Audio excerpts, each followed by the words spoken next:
بسم اللہ الرحمن الرحیم۔ شروع اللہ کے نام سے جو بڑا مہربان رحم والا ہے۔ ارشاد نبوی صلی اللہ علیہ وآلہ وسلم۔ خطبہ رمضان المبارک۔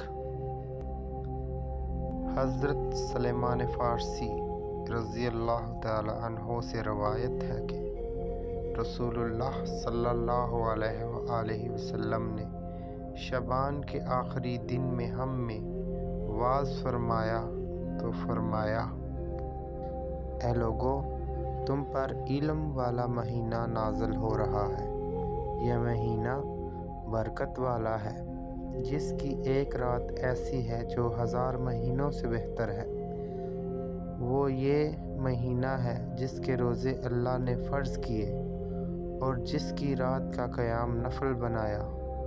جو اس ماہ میں نفلی بھلائی سے قرب الہی حاصل کرے تو گویا اس نے دوسرے مہینے میں فرض ادا کیا، اور جو اس میں ایک فرض ادا کرے تو ایسا ہے جیسے اس نے دوسرے مہینے میں 70 فرض ادا کیے۔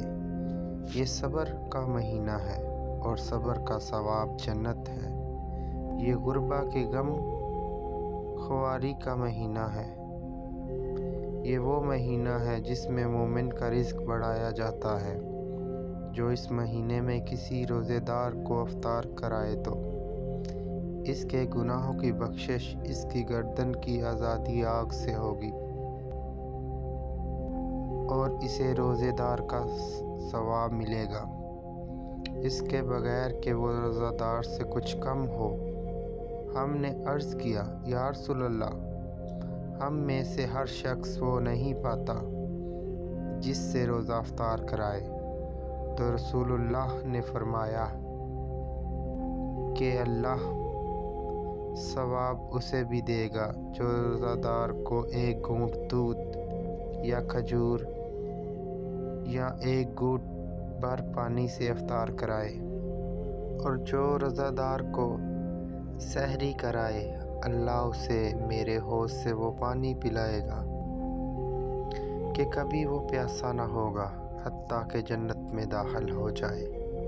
یہ وہ مہینہ ہے جس کا اول رحمت، اوسط بخشش اور آخر آگ سے آزادی کا موجب ہے، اور جو اس مہینے میں اپنے غلاموں سے تخفیف کرے تو اللہ اسے بخش دے گا اور آگ سے آزاد فرمائے گا۔